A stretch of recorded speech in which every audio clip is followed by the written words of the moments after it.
Kung ikaw ay babaeng madalas maglakad ng mag-isa, mag-ingat sa mga bumubuntot na kawatan at sa lumalapit na sasakyan. Baka maging biktima ka ng isang tila umuusbong na modus kung saan hindi ka lang basta hold upin, kundi pilit ka pa isasakay sa isang kotse. Ganito ang sinapit ng 24 na taong gulang na itatago namin sa pangalang Kara. Bagamat pumayag siya magpakita ng mukha, hiniling niya sa amin na itago ang tunay niyang pangalan para na rin sa kanyang seguridad. Ika-19 ng Agosto, papunta siya sa isang job interview at sumakay ng isang bus hanggang sa mampasin ng isang lalaking may kahina-hinalang kilos. Nakaupo talaga ako sa medyo likod ng bus. Tapos medyo nakakahilo siya. Lumipat ako sa bandang gitna. Parang nahalata ako na nakatingin siya sa akin. Dahil kinutuban na ng masama, nagdesisyon si Kara na bumaba. Pero hanggang sa pagbaba niya sa may kanto ng EDSA at Shaw Boulevard, sinundan siya ng lalaki. So, hinawakan niya na ako dito. Parang gusto niya na akong saktan, gano'n. Parang napansin ko na lang na hawak-hawak niya na ako sa ulo. Nakasabunot na siya sa akin. Habang sabunot niya ako, sinusuntok niya naman ako dito sa ulo. Doon na nagsimula ang pakikipagbuno ng dalaga sa lalaki. Sumisigaw ako pero hindi ko na alam yung sinasabi ko. Parang ang ginawa ko na lang, lumalaban na lang ako. Siya naman tati na isang van na may sakay na isa pang lalaki. Pilit niyang hinatak si Kara papasok sa loob ng van. Takot man, lalo raw siyang nanlaban. Tapos nagpapabigat ako para lumuluhod-luhod ako para hindi ako madala dun sa van. Kasi alam ko kapag napasok na nila ako sa van, sa either patayin nila ako or i-rape nila ako. Actually, walang tumulong pero merong mga nanonood, merong tumakbo. Pero hindi nagpatalo si Kara. Binuhos daw niya lahat ng natitira niyang lakas para hindi maisakay ng mga lalaki.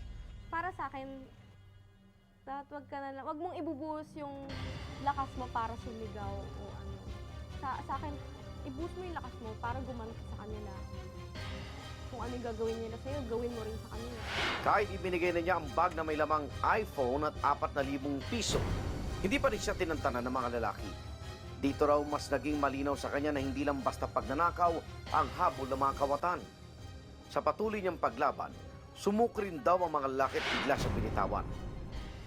Natatakot ako pero ayokong madala nila ako kaya lumaban na lang ako.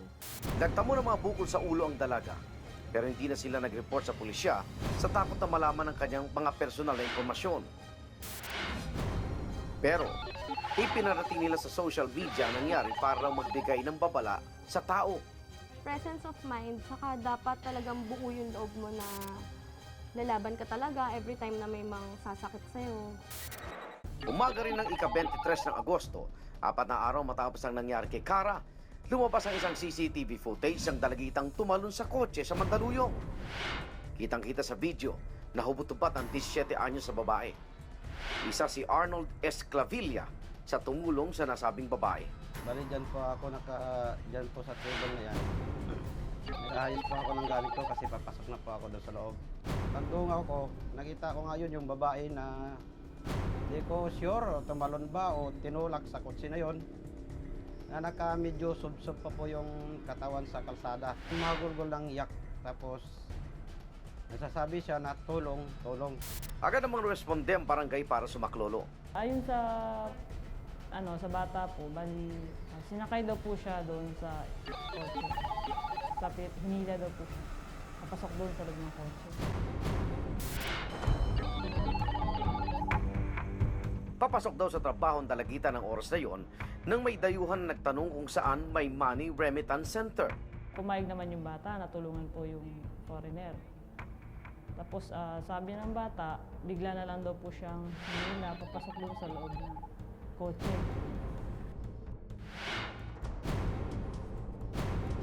Nagsabi yung bata na kung pwede, nakiusap siya, palabasin siya sa loob ng kotse.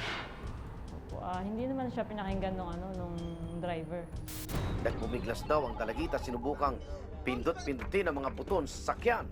Pero sa kanyang panlalaban, sapilitan siyang hinubaran ng lalaki. Hanggang sa nagkaroon ng pagkataong makatakas ang biktima. Kasalukuyan pang inimbestigan ang pangyayari kaya ang suspect nananatiling at large o malaya.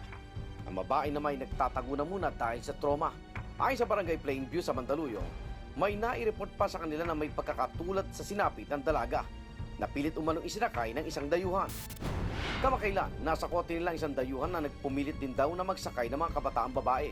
Pero dahil agad itong nai-report, nahuli ang suspect at kasalukuyang nakakulong sa Mandaluyong. Kawit po siya ni Kristo, mahaba pilik mata,